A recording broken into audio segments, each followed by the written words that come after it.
मेरे सामाजिक परिवार के सभी सदस्यों को राम राम।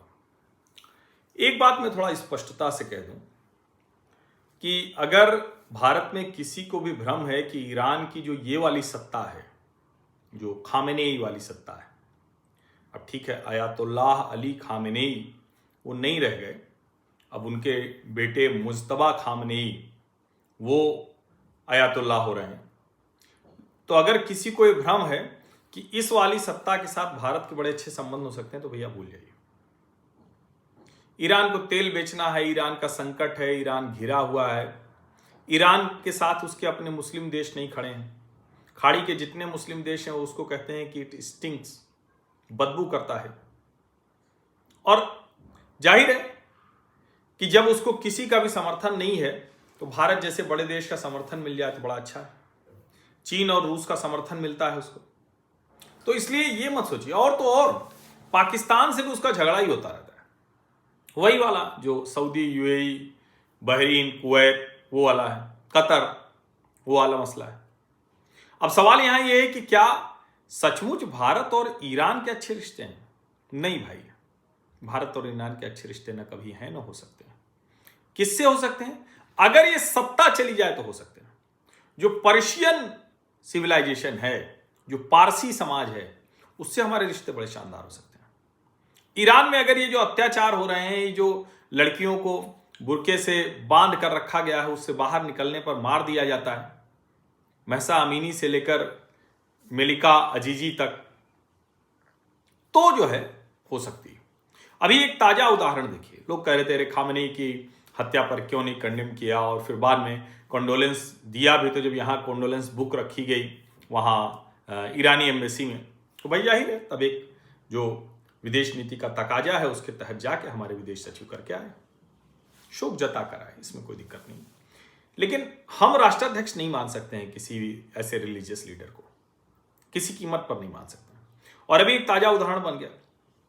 अभी मैं जो है उस दिन हम लोग चर्चा कर रहे थे कि कश्मीर के लोग वहां सहायता भेज रहे हैं, भारत भी सहायता भेजता है, लेकिन आपको एक बड़ा डिफरेंस दिखेगा।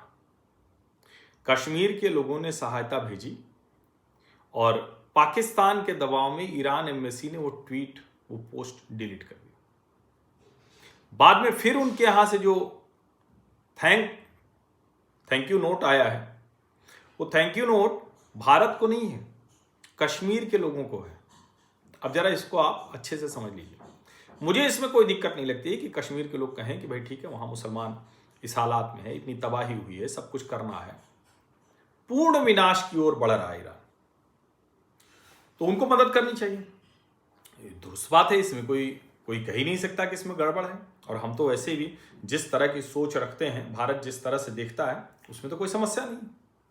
लेकिन जरा सोचिए, वो कश्मीर को अलग करके देखते हैं, वो कश्मीर के लोगों का धन्यवाद कर रहे हैं, भारत के लोगों का नहीं कर रहे हैं। और इसको यह भी ध्यान रखिए कि जब तक अयातुल्लाह अली खामेनेई जिंदा था तब तक प्रति वर्ष कश्मीर पर बहुत उल्टा सीधा बोलता रहता था आगे। यहां तक कहा कि अगर दुनिया के मुसलमान हो जाएं तो यहूदियों का अवैध कब्जा और कश्मीर में हिंदुओं का अवैध कब्जा वो हटाया जा सकता है। अवैध कब्जा हिंदुओं का, शर्म नहीं आती है? अवैध कब्जा मुसलमानों ने कर लिया। कश्मीरी पंडितों के घर, मकान, दुकान, संपत्ति, सेब के बाग, खेत, सारी समृद्धि, सारी संपन्नता लूट ले गए। और ये बता रहे हूं, वो कभी भी भारत के साथ नहीं खड़ा हो सकता ईरान।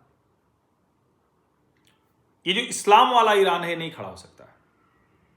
ठीक है, भारत में शिया का वर्ग है, वो रहता है, और सेंटिमेंटली देखें तो ये भी लगता है कि वो भारतीय जनता पार्टी का भी समर्थक है। लेकिन इसको समझिए आप, और भारत अपनी रणनीति के लिहाज से काम करता है, अपनी जो उसके स्ट्रेटेजिक जो प्लेसिंग है उसके लिहाज से काम करता है। तो कोई ये भ्रम अगर पाल रहा हो, और इसीलिए कई बार स्पष्टता के लिए मैं वीडियो स्पष्टता के लिए बना रहा हूं। जैसे कई लोगों ने कहा कि आप ट्रंप के खिलाफ बोलते हैं, खामेनेई के खिलाफ बोलते हैं, आप किसके साथ हैं? कई लोगों को ये लगता है कि हमारे सुर खामनेई पर बदल गए। ना ना, बिल्कुल नहीं बदले। अयातुल्लाह अली खामनेई एक अत्याचारी व्यक्ति था जो रिलीजियस सुप्रीम लीडर होकर अत्याचारी शासन ईरान में चला रहा था। जाने कितने हजारों ईरानियों को मरवा दिया, कुद्स को मरवा दिया, जाने किसको किसको मरवा दिया। महसा अमीनी हमेशा मुझे याद रहेगी। और वहां कोई किसी को अधिकार है ही नहीं, मानवाधिकार नहीं। तो ये मुझे याद है, इसमें कोई भ्रम की अवस्था नहीं होनी चाहिए। लेकिन हां, ट्रंप की दादागिरी, ट्रंप की गुंडागर्दी, मैंने तब भी कहा था कि जैसे गुंडे उठा ले जाते हैं किसी दूसरे गुंडे को, उस तरह से ट्रंप ने वेनेजुएला के राष्ट्रपति मादुरो को उठाया, उनकी सपत्नी। मैं उसका विरोधी हूं, लेकिन जिस तरह की ईरान की सत्ता काम कर रही है उसमें संभव ही नहीं है। उसके साथ तो आपको वही व्यवहार करना होगा। और इसीलिए जो सऊदी चाह रहा है, MBS जो चाह रहे हैं, मोहम्मद बिन सलमान, सऊदी, UAE, सभी वही चाह रहे हैं कि इस बार ईरान को छोड़ा नहीं जाए। क्योंकि अगर इस बार वो, कई लोग तो ये तक उसका कह रहे हैं कि अधमरा सांप छोड़ना ठीक नहीं होता है। अलग अलग तरह से कहा जा रहा है।